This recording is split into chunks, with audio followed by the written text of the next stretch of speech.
कहानी।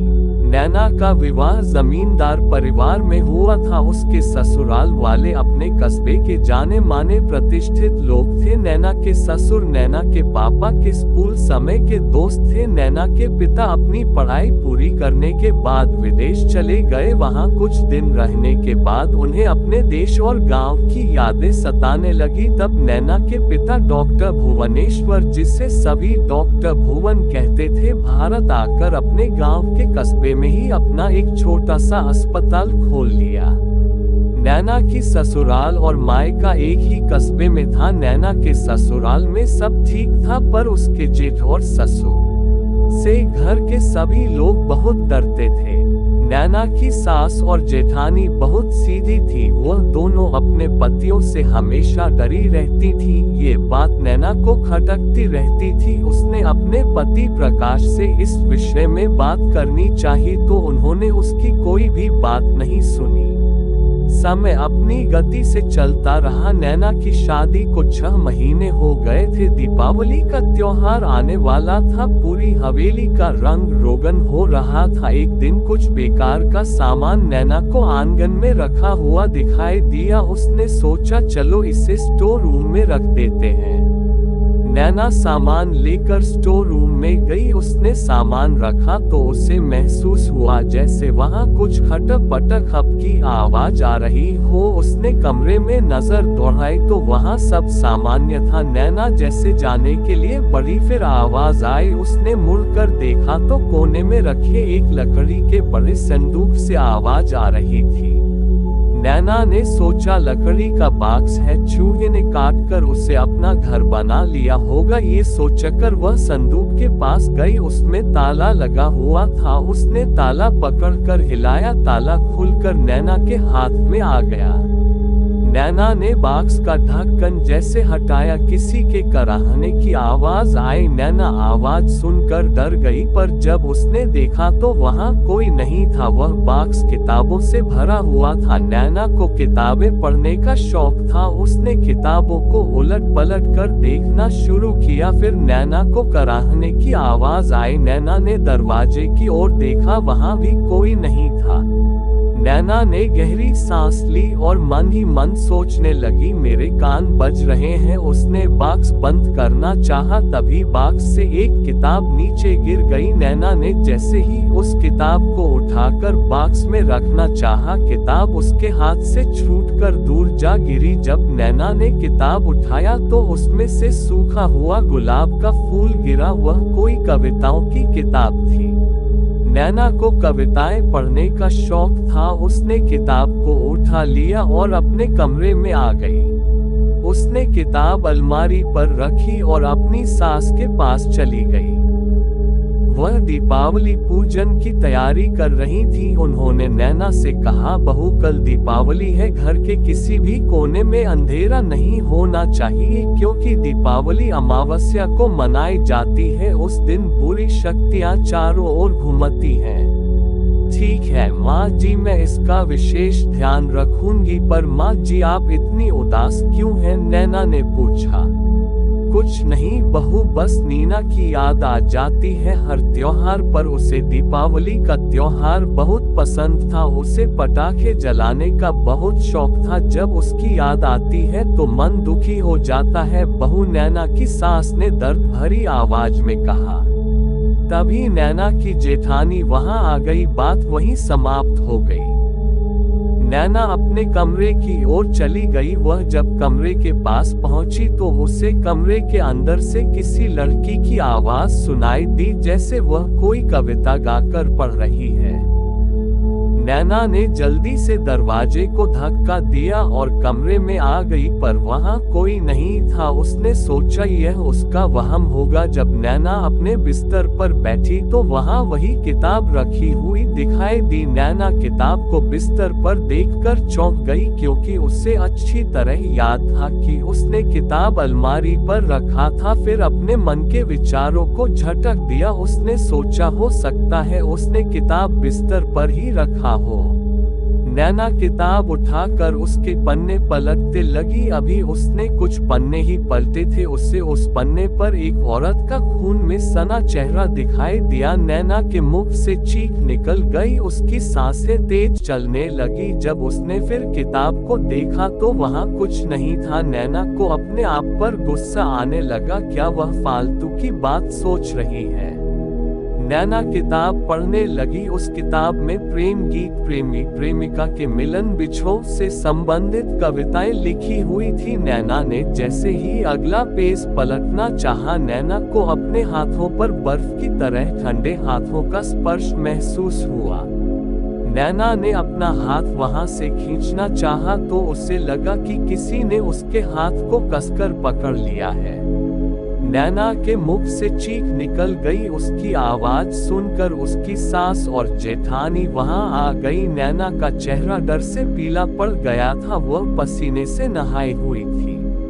नैना की जेठानी ने पूछा, क्या हुआ नैना, तुम चीखी क्यों। नैना के मुंह से आवाज नहीं निकल रही थी। उसने कुछ देर बाद बताया कि किताब ने उसका हाथ पकड़ लिया था। किताब कैसी, किताब कहाँ है किताब। नैना की सास ने आश्चर्य से पूछा। ये रही वह किताब। नैना ने अपने बिस्तर की ओर इशारा किया, लेकिन वहां कोई किताब नहीं थी। ये देखकर नैना की हालत और खराब हो गई। यहाँ तो कोई किताब नहीं है, तुम कोई सपना तो नहीं देख रही थी। नैना की जेठानी ने आश्चर्य से पूछा। नहीं दीदी, किताब यहीं मेरे पास बिस्तर पर ही थी, मैं सच कह रही हूँ, नैना ने डरी हुई आवाज में कहा। नैना की सास और जेठानी एक दूसरे का चेहरा देखने लगी। उनके चेहरे पर अविश्वास के भाव दिखाई दे रहे थे। ठीक है, तुम थोड़ी देर आराम करो, सब ठीक हो जाएगा, नैना की सास ने कहा और कमरे से बाहर निकल गई। नैना की जेठानी भी नैना को आश्चर्य से देखते हुए सास के पीछे चली गई। नैना के मन में हलचल मची हुई थी, वह किताब कहाँ गई। नैना यही सोच रही थी, तभी उसे बिस्तर के दूसरे सिरे पर किताब दिखाई दी। नैना ने डरते हुए फिर उस किताब को उठाने के लिए हाथ बढ़ाया, लेकिन किताब दूर चली गई। नैना ने आगे बढ़कर किताब पकड़ना चाहा, पर किताब हवा में उड़ने लगी और नैना के श्रृंगार मेज पर गिर पड़ी। ये देखकर नैना ने चीखना चाहा, तभी उसे आवाज सुनाई दी, किसी को बताने की जरूरत नहीं है, वरना मैं तुम्हें मार डालूंगी। तुम कौन हो, मुझसे क्या चाहती हो, नैना ने डरते हुए पूछा। तभी नैना की नजर शीशे पर पड़ी, वहां एक भयानक चेहरा दिखाई दिया। वह चेहरा किसी लड़की का था। उसके बाल बिखरे हुए थे, आंखें लाल अंगारों की तरह दहक रही थी, उसके मुंह से खून निकल रहा था, चेहरे पर चोटों के नीले निशान थे। वह क्रोध में भरी हुई नैना को खा जाने वाली निगाहों से घूर रही थी। नैना उस भयानक लड़की को देखकर बेहोश होकर जमीन पर गिर पड़ी। उसके गिरने की आवाज सुनकर उसकी सास और जेठानी दौड़कर कमरे में आई। नैना को बेहोश देखकर उनके चेहरों पर चिंता की लकीरें उभर आई।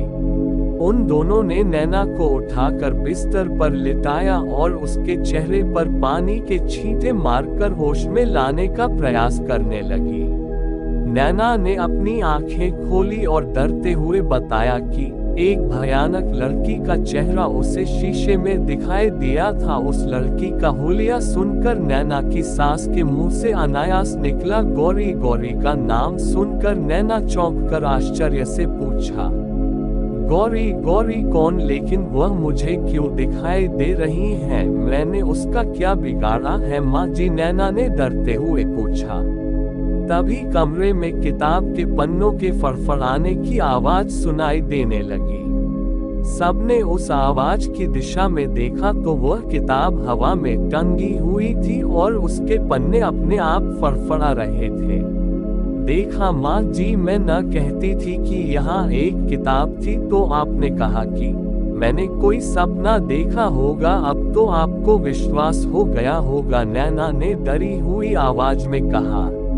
ये किताब आई कहाँ से? क्या तुम अपने मायके से लेकर आए हो? नैना की सास ने आश्चर्य से पूछा। नहीं माँ जी, मैंने इसे स्टोर रूम में रखे बॉक्स से निकाला है, नैना ने जल्दी से जवाब दिया। तुम्हें वह बॉक्स खोलने की क्या जरूरत थी? मेरी ही गलती है जो मैंने उस बॉक्स की चीजों को घर में रखा, मुझे उसमें आग लगा देनी चाहिए थी, नैना की सास ने गुस्से में नैना से कहा। तभी वह किताब उड़ती हुई नैना की जेठानी के पास आए और उसमें से एक हाथ बाहर निकला और नैना की जेठानी का गला उसने पकड़ लिया। नैना की जेठानी दर्द से छड़पड़ाने लगी, नैना डरकर कांपने लगी। नैना की सास अपनी बड़ी बहू को छुड़ाने का प्रयास करने लगी, उस हाथ ने नैना की सास को धक्का दे दिया, तभी उसने नैना की जेठानी को छोड़ दिया। नैना की जेठानी जमीन पर गिर गई।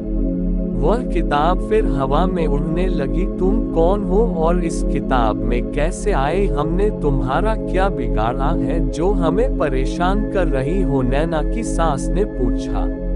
मुझे देखना चाहती हो तो लो देखो। उस किताब से आवाज आए और उसमें से एक भयानक विकृत चेहरे वाली लड़की बाहर आई। उसके लंबे बाल बिखरे हुए थे, मुंह से खून टपक रहा था और आंखों से आग निकल रही थी और आंखों को देखकर ऐसा लग रहा था कि उनमें से खून टपक रहा हो। पहचाना मुझे ठाकुराइन रत्ना या अपना परिचय दूं? उस भयानक लड़की ने गुस्से में दांत पीसते हुए कहा। मैं इस किताब से बाहर आ गई हूँ, अब तुम लोगों को ऐसा दंड दूंगी तुम लोगों की रूह कांप जाएगी। ठाकुराइन रत्ना देवी, उस भयानक चेहरे वाली लड़की ने कहा। हमें माफ कर दो गौरी ठाकुर साहब से गलती हो गई, ठाकुराइन रत्ना ने प्यार जताने की कोशिश करते हुए कहा। क्यों माफ कर दूं? तुम लोगों ने मुझे माफ किया था, मेरी तो कोई गलती भी नहीं थी। मैं प्रकाश से प्यार करती थी, मैं गरीब परिवार से थी, इसलिए आपको बहू के रूप में मैं स्वीकार नहीं थी, इसलिए आप लोगों ने मुझे मौत के घाट उतार दिया। उस गौरी नाम की भयानक आत्मा ने गुस्से में कहा। उसी समय बाहर कोई आहट हुई, वह किताब वहां से गायब हो गई। तभी प्रकाश ने कमरे में प्रवेश किया, वहां एक साथ सभी को देखकर चौंक कर पूछा, आप लोग एक साथ, कोई विशेष बात है क्या? सभी एक दूसरे का चेहरा देखने लगी। रत्ना ने आंखों से नैना को चुप रहने का इशारा किया। कुछ नहीं बेटा, नैना की तबीयत कुछ खराब हो गई थी, इसलिए हम दोनों उसे देखने आए हुए हैं, ठाकुराइन रत्ना ने बात को टालते हुए कहा और ठाकुराइन अपनी बड़ी बहू के साथ कमरे से बाहर निकल गई। प्रकाश अपनी माँ को आश्चर्य से जाते हुए देखता रहा। जब प्रकाश की नजर नैना पर पड़ी, उसने नैना के चेहरे पर भय देखा। नैना तुम डरी हुई क्यों हो? क्या हुआ मुझे बताओ? प्रकाश ने पूछा।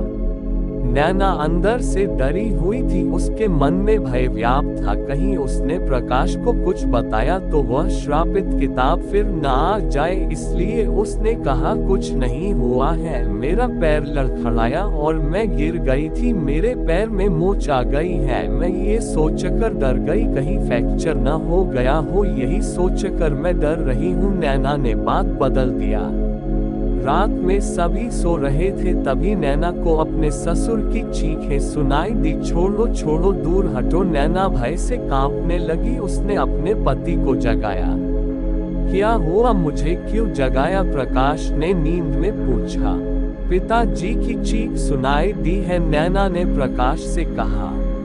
प्रकाश कमरे से बाहर निकल गया, उसके पीछे पीछे नैना भी अपने ससुर के कमरे की तरफ चली। कमरे के पास पहुंचकर प्रकाश ने दरवाजा खटखटाया। थोड़ी देर बाद रत्ना जी ने दरवाजा खोला। अपने सामने प्रकाश को देख चौंक कर पूछा, क्या हुआ प्रकाश, इतनी रात में यहाँ क्या करने आए हो? माँ पिताजी तो ठीक है, नैना कह रही थी कि उसने पिताजी की चीख सुनी है, प्रकाश ने अपनी माँ से कहा। अरे वह तो सो रहे हैं, नैना को कोई गलत फहमी हुई है, ठाकुराइन ने जल्दी से कहा और दरवाजा बंद करने लगी। तभी उन्हें एक जोरदार धक्का लगा और वही किताब बाहर निकल फर्श पर गिर पड़ी। किताब को गिरते हुए प्रकाश ने नहीं देखा, उसकी नजर जब किताब पर पड़ी तो उसने उसे उठा लिया। ये तो मेरी किताब है, मैं इसे कब से ढूंढ रहा था, ये मुझे अपनी किताबों में मिली ही नहीं, ये यहाँ कहाँ पड़ी हुई है। प्रकाश ने उस किताब को उठाया और प्यार से सहलाने लगा। आज सफाई हो रही थी, वही कहीं नौकरों को मिली होगी और यहाँ से ले जाते समय रास्ते में गिर गई होगी, ठकुराइन ने जल्दी से बात बनाते हुए कहा। प्रकाश उस किताब को लेकर अपने कमरे की ओर जाने लगा। नैना का चेहरा भय से पीला पड़ गया। प्रकाश उस किताब को लेकर अपने कमरे में पहुंचा। उसने नैना से कहा, तुम सो जाओ, मैं कुछ देर यह किताब पढ़ूंगा। प्रकाश ने टेबल लैंप जलाया और किताब पढ़ने लगा। तभी वह किताब उसके हाथ से फिसलकर गिर गई। प्रकाश उस किताब को उठाने के लिए झुका, वह किताब आगे बढ़ गई। प्रकाश आगे बढ़ा, किताब और दूर चली गई। प्रकाश आश्चर्य से उस किताब को पकड़ने के लिए उसके पीछे पीछे भागने लगा। तभी प्रकाश को हंसी के साथ आवाज सुनाई दी, प्रकाश तुम आज भी मुझे नहीं पकड़ सकते। गौरी तुम कहाँ हो, तुम्हारी आवाज कहाँ से आ रही है? प्रकाश ने आश्चर्य से पूछा। तुम्हारे सामने ही तो हूँ, गौरी की आवाज सुनाई दी। फिर मुझे क्यों नहीं दिखाई दे रही हो, तुम तो मर गई हो? प्रकाश ने पूछा। हाँ, मैं इस नश्वर शरीर का त्याग कर चुकी हूँ, पर मेरी आत्मा आज भी तुम्हारी किताब में कैद है, क्योंकि इसी किताब पर सिर रखकर मैंने अपनी अंतिम सांस ली थी। किताब से दर्द भरी आवाज सुनाई दी। प्रकाश ने किताब पकड़ना चाहा, पर किताब को वो पकड़ नहीं पा रहा था। प्रकाश, ये किताब श्रापित है, तुम इसे अपने पास न रखो, क्योंकि इसमें मेरे खून के छींटे लगे हुए हैं। अगर ये तुम्हारे पास रही तो मुझे मुक्ति नहीं मिलेगी। तुम इस किताब को जला दो, जिससे मैं इस किताब से मुक्त हो जाऊं और मुझे मुक्ति मिल जाए। गौरी की आवाज सुनाई दी। तुम मेरे सामने आओ और मुझे बताओ कि तुमने मुझे धोखा क्यों दिया। मेरे प्यार में क्या कमी थी जो तुमने नीना के मंगेतर के साथ संबंध बनाए? जब नीना को इस बात का पता चला तो तुमने नीना को गोली मार दी। प्रकाश ने दर्द भरी आवाज में पूछा। नहीं, ये झूठ है, गौरी की क्रोध में भरी आवाज सुनाई दी। वह किताब से निकलकर बाहर आकर प्रकाश के सामने खड़ी हो गई। गौरी के चेहरे पर क्रोधाग्नि दिखाई दे रही थी, उसकी आंखों में अंगारे दहक रहे थे, मुंह से खून निकल रहा था, उसके शरीर पर चोटों के निशान भी थे। गौरी की ऐसी स्थिति देखकर प्रकाश का दिल दहल गया। नैना गौरी को देखकर प्रकाश के पीछे छुप गई। गौरी ने बताया कि उसने बेवफाई नहीं की थी।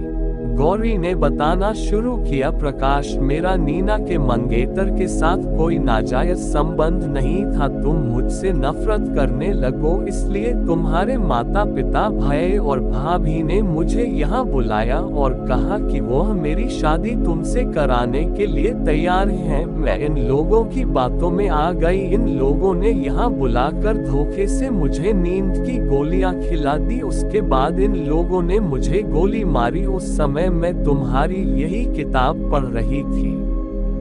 मेरा शरीर तो नष्ट हो गया, पर मेरी आत्मा इसी किताब में कैद हो गई। नीना ने तुम्हारे भाई को मुझे गोली मारते हुए देख लिया। जब उसने कहा कि वह तुम्हें और पुलिस को सब कुछ बता देगी, तो इन जालिमों ने नीना को भी गोली मार दी, जिससे उसकी मौत हो गई। और इन लोगों ने सभी को झूठी कहानी सुनाई कि हम लोगों ने ईर्ष्या में एक दूसरे को गोली मारी है। गौरी ने अपनी दर्द भरी दास्तां सुनाई। प्रकाश, मेरी आत्मा न्याय के लिए भटक रही है, मुझे न्याय चाहिए। मैं अपनी और नीना की मौत का बदला लेना चाहती हूँ, गौरी ने रोते हुए कहा। ठीक है, मैं पुलिस को फोन करता हूँ, तुम पुलिस के सामने अपना बयान देना, प्रकाश ने कहा। नहीं प्रकाश, पुलिस आत्मा की बातों पर विश्वास नहीं करेगी। इन लोगों को स्वयं स्वीकार करना पड़ेगा, तभी पुलिस विश्वास करेगी, गौरी ने कहा। गौरी, मुझे तुमसे कुछ पूछना है। क्या तुम ये बर्दाश्त कर सकोगी कि प्रकाश को दुनिया वाले एक कातिल का बेटा कहें? मेरे ख्याल से हो सके तो तुम अपने कातिलों को माफ कर दो। अब वह लोग प्रकाश और मुझसे नजरें नहीं मिला सकते, यही उन लोगों की सजा होगी। नैना ने अपनी बात स्पष्ट की। नहीं, मैं अपने माता पिता और भाई भाभी को नहीं छोड़ूंगा, उन्हें सजा दिलवाऊंगा, प्रकाश ने गुस्से में कहा। नहीं प्रकाश, नैना ठीक कह रही है, इन लोगों की सबसे बड़ी सजा होगी तुम्हारी नफरत, गौरी ने कहा। अच्छा प्रकाश, अब मैं चलती हूँ, ये किताब तुम जला दो जिससे मुझे मुक्ति मिल जाए, नैना ने धीरे से कहा। इस किताब को मैं जलाऊंगा नहीं, इसे हमेशा अपने दिल के करीब रखूंगा, प्रकाश ने नैना से कहा।